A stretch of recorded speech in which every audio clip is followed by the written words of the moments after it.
going on? It's Fornuto, and in today's video I'm going to be showing you guys why I think kicks aren't dead in 2020. If you guys are familiar with the music scene and the producer scene and what's kind of going on, there's a trend right now really where kicks aren't being used that much in beats, at least not like at the rate that they were a couple of years ago, during like 808 Mafia's come up and all that and the stuff with Future.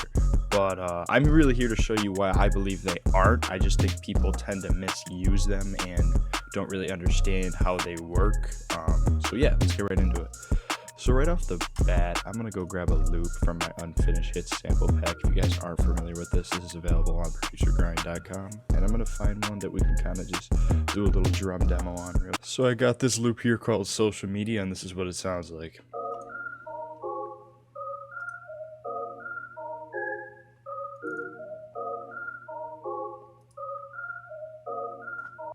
So I'm just going to do a quick drum pattern over this just to kind of set a basis for the tutorial here. So I'm going to go through the whip up kit and take some sounds out.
So now basically I'm going to get into the 808s really quick, and some things to note when you're using kicks is not all 808s need a kick. I think that's really the problem. People tend to forget that some 808s have enough thump and enough low end to really punch and lead that groove. They don't need an extra thump from the kick. So like for example, the rotate 808 in here, it's a revised version of the spins, and now normally with the spins I'll add a kick like the rat kick or something because that always works with the spins.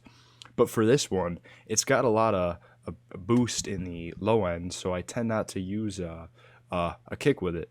But on the other hand, the Focus 808, for example, is really good for a kick because there's a decent amount of thump, but it's not too heavy, and this is also a really short 808, so a kick really accents this perfectly. So I'm going to add the 808 really quick, and then we're going to get into the kick.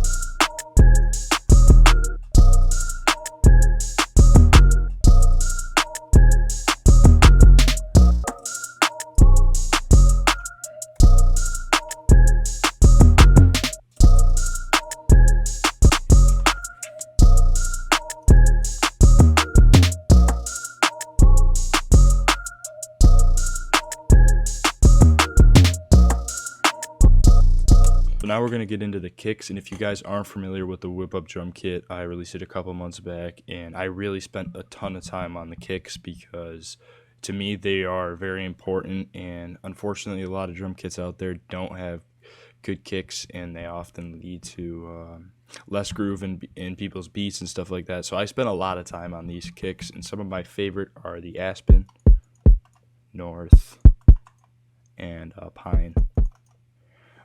So yeah, I'm going to just get into it. I really like to use the North. It really works well with this Focus 808, and so does the Aspen. So basically how I like to look at kicks, I usually like to use kicks for like the chorus if I'm laying out the beat, or a bridge, because I really like the accent in the switch up. So I don't really tend to use like kicks on every 808. It's kind of a popular thing to do, but I'm not a fan of it. So I'm just going to copy and paste my 808 pattern and then do Alt K, which is going to move them to the same note. And I set it to C up here, and I'm going to click accept. So if we play these now,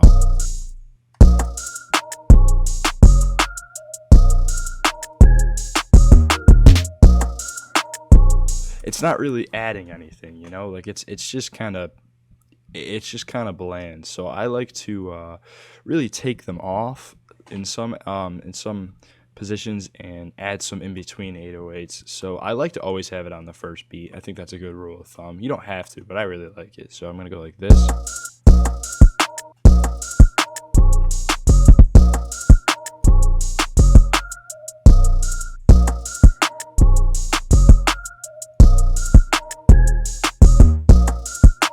So another rule of thumb I like to use is anytime that there is a high 808 in an upper octave, I like to get rid of the kick on that because I like to use this almost as like a transition, so it's kind of softer.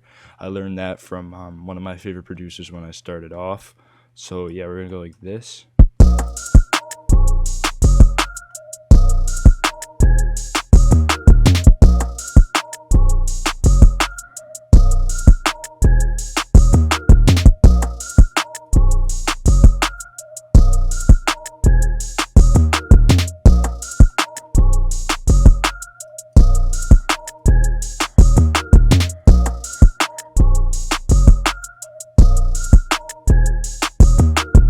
Use them as a way to change up the groove and add to it, bring a ton of bounce, and if you do it like that, and I really think it takes your beats to the next level, and artists really like that.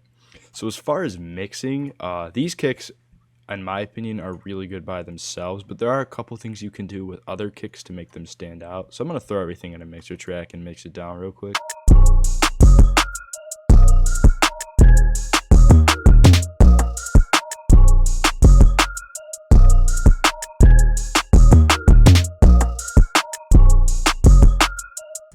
So if you want to improve your kick even more, some things I like to do, sometimes a camel crusher, British clean, works really well on a kick. Obviously not for this one, but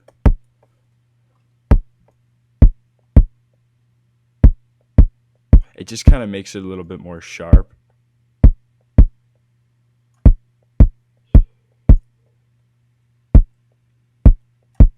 And another thing I like to do is take the number 2 over here, move it to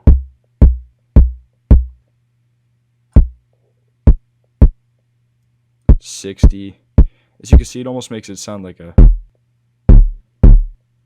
sub bass, but that's really not what we're going for.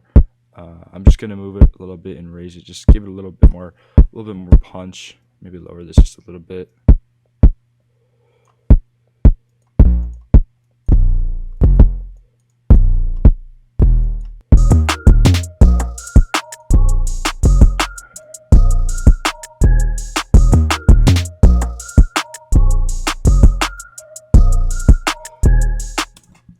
So really, in conclusion, I would say the biggest things are selecting the right kicks and knowing when to use a kick is super important. A lot of people just like to throw them on because it's what's normal, but you don't have to if you don't think it really needs it. Another thing is finding the right sounds. You know, what works together. That just comes from trial and error and experience as a producer. But I would definitely recommend checking out the Whip Up Drum Kit because the kicks in here are really, really good. And they work well with a lot of the 808s in here. And the third thing I would say is, you know, spice it up. Don't copy your 808 pattern and add it to the kick pattern and have it be the same thing. You know, be methodical with what you do. Always have intentions. You know, don't just do something for the sake of doing it. Like if you genuinely think that it'll improve the beat, I would do it. But on the other hand, I wouldn't if it doesn't improve the beat. So that's going to do it for the video. Hope you guys enjoyed. Hope you learned some. Make sure to subscribe to our channel if you're enjoying our content. I post videos every Wednesday. Go follow my socials down below. And until then, I'll see you in the next one.